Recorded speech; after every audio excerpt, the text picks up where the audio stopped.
본 방송 중 나오는 건강 관련 내용은 체질이나 상황에 따라 개인차가 있을 수도 있다는 점 미리 말씀드립니다.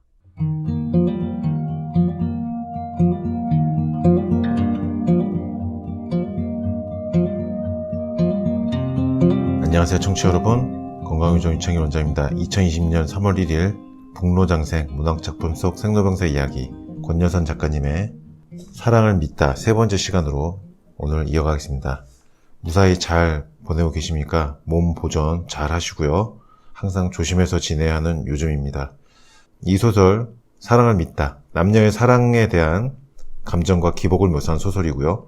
두 남녀가 서로 연애에 실패한 뒤에 비로소 그들이 서로 사랑이라는 감정을 모른 채 지나쳤다는 것을 뒤늦게서야 깨닫게 되는 줄거리입니다. 지난주까지 읽은 내용을 요약해드리면, 소설 속의 인물 주인공 나는 연애에 실패한 뒤 예전에 친구였던 그녀를 다시 만나게 된 내용이었습니다. 그녀와 만나서 그녀의 단골 술집에서 만나서 서로 실패했던 사랑에 대한 이야기를 안주 삼아서 정담을 나누기 시작합니다.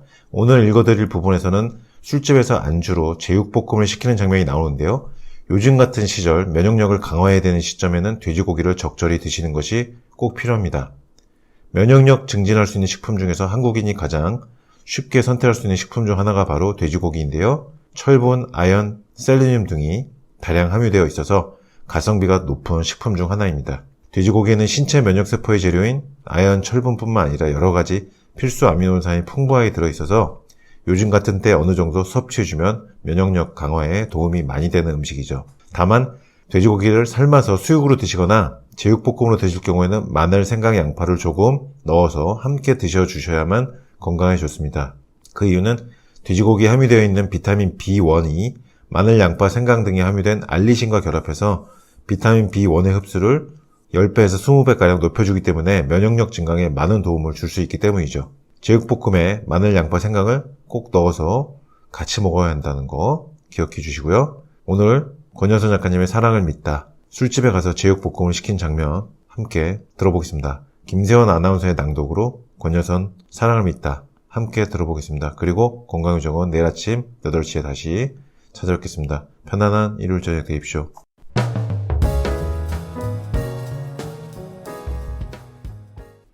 그녀는 나를 만나자마자 예약해둔 술집까지 15분가량 걸어야 한다고 말했다. 괜찮지? 나는 물론 괜찮다고 했다. 화장을 하지 않은 그녀는 얼굴빛이 어두웠고 볼이 약간 부어 동남아 여자 같은 분위기를 풍겼다. 그녀는 모자 달린 점퍼에 운동화 차림이었는데 그 차림에 맞게 걸음도 빨랐다. 횡단보도 앞에 잠시 멈춰 섰을 때 그녀가 나를 돌아보았다.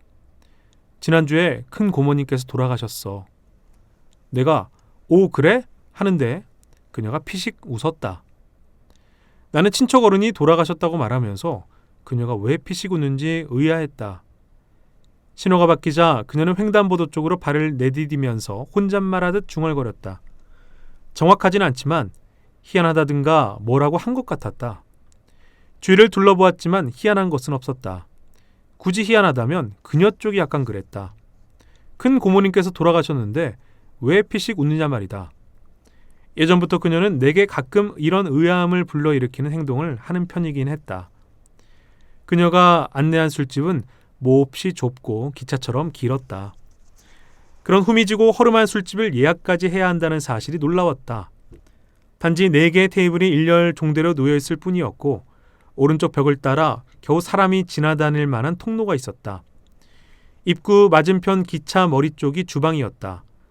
우리가 앉은 세 번째 자리의 왼쪽 벽에는 작은 유리창이 뚫려 있었는데 말이 유리창이지 미닫이도 여닫이도 아닌 벽에 박힌 직사각형의 유리에 불과했다. 바깥은 조그만 주차장이었다. 유리 너머로 캄캄한 주차장에 웅크린 몇 대의 차들과 희미한 주차관리소 불빛이 보였다. 유리 너머로 캄캄한 주차장에 웅크린 몇 대의 차들과 희미한 주차관리소 불빛이 보였다. 제육과 해물을 반반 주세요. 그녀의 말에 어려 보이는 여종업원이 눈을 빠르게 깜빡였다. 반반? 무엇이 반반을요? 여종업원은 한국어가 서툰 것 같았다. 이것과 이것을 반반씩 달라고요.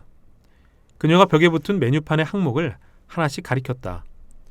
여종업원은 메뉴판 위쪽 얼룩진 천장 모서리를 골똘히 쳐다보았다. 무슨 거창한 암산이라도 하는 듯 머릿속이 복잡한 표정이었다. 마침내 주방에서 주인으로 보이는 여자가 뛰어나왔다. 그녀는 제육볶음과 해물볶음을 반반씩 가격은 25,000원에 하기로 주인 여자와 3초 만에 결정을 보았다. 내 맘대로 시켰는데 괜찮지? 나는 괜찮다고 대답했다.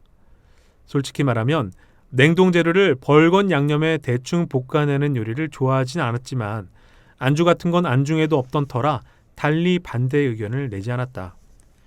그녀가 목소리를 낮추어 투덜거렸다. 여긴 다 좋은데 종업원이 자주 갈려. 올 때마다 늘 반반씩 시키는데도 말이 안 통하는 종업원이 오면 처음부터 다시 시작해야 하니까 축적의 보람이 없어. 그래도 주문하는 내 노하우는 상당히 축적된 것처럼 보이던데? 글쎄, 설왕설래하는 시간이 좀 단축된 듯도 하고. 여기 자주 오나 보지? 비싸니까 자주는 못 와. 가끔 오지. 그녀는 조금 변한 듯했고 나는 그녀가 조금 낯설어졌다. 그 집의 모든 안주는 일괄 2만 원이었다. 술집 외양에 비해서는 비싼 편이라고 할 수 있었지만 어쨌든 2만 원이었다. 그녀는 2만 원짜리 안주 2가지를 반반씩 5,000원만 추가하는 선에서 시켰고 이제껏 그렇게 해왔다는 것이다. 나는 그녀와 20대 후반을 함께 보냈다. 자주 만날 때는 일주일에 2번, 드물어도 한 달에 한두 번은 만나는 사이였다. 딱히 약속을 정해서 만난 기억은 없었다. 같은 일을 하다 보니 오다 가다 부딪히고 얽히게 되었고 취향이나 스타일이 비슷해 각별한 친밀함을 느꼈다. 우리의 만남이 끊어진 건 그녀가 업무를 바꾸면서부터였다. 마침 그때 나도 막 연애에 돌입한 시점이라 그녀에게 따로 연락을 하게 되지 않았다. 그녀에게 경제관념이 생긴 것, 자기 입맛 위주로 음식을 시키는 것, 이런 것이 그녀가 변한 부분이라고 할 수 있을까? 잘 모르겠다. 차림새로 보아 그녀가 예전보다 수수해졌다는 건 분명했다. 예전엔 목걸이나 반지는 몰라도 귀걸이 하나는 독특한 걸로 달고 다니길 즐겼는데 그날은 아무 금붙이도 달거나 걸고 있지 않았다. 나는 경제관념이 가난해서 온다는 편견을 따르고 싶지는 않았다. 하지만 자기 입맛 위주로 음식을 시키는 것, 이 대목은 생각해 볼 여지가 있었다. 벼랑간 미식가가 되었다는 뜻일 수도 있고 타인에 대한 배려가 줄어든 탓일 수도 있었다. 그리고 이 경우는 생각하고 싶지 않지만 기회가 왔을 때 입맛을 만족시키지 않으면 안 될 정도로 입에 맞는 음식을 먹지 못하고 지낸다는 뜻일 수도 있었다. 이럴 경우 이것은 그녀에게 생긴 놀라운 경제관념과 더불어 무엇을 의미하겠는가? 그녀가 물질적으로 뿐만 아니라 정신적으로도 대단히 가난해졌다는 뜻 아니겠는가? 우리가 못 보고 지낸 3년 동안에. 한 2년쯤 됐나? 그녀가 혼잣말하듯 중얼거렸다. 내가 3년이라고 정정해 주려는데 그녀가 유리 너머 주차장 쪽을 응시하며 처음 이 집에 온 게 라고 덧붙였다. 나는 그저 오 그래? 하고 말았다. 그녀가 잠시 뒤 덧붙였다. 실현당한 친구 덕에 이 집을 알게 됐지. 실현이라는 말에 나는 기습을 당한 듯 움찔했다. 결혼까지 약속했던 여자가 나를 떠났다는 단순한 사실이 새삼스레 상기되면서 가슴 밑바닥에서 독소처럼 쓰디쓴 고통의 싹이 돋아나는 느낌이었다. 실현당한 친구? 응. 그녀의 말에 따르면 그 친구는 남자에게 심한 배신을 당하고 그녀에게서 조언과 위로를 듣고자 했다는 것이다. 그 말에 내가 적잖은 관심을 보이는 순간 그녀는 갑자기 자리에서 일어났다. 좁은 통로를 지나 주방 앞으로 간 그녀는 여 종업원에게 냉장고와 수납장 쪽을 가리키며 손짓을 해보였다. 술을 시키는 것 같았다. 술이 필요한 얘기긴 했다.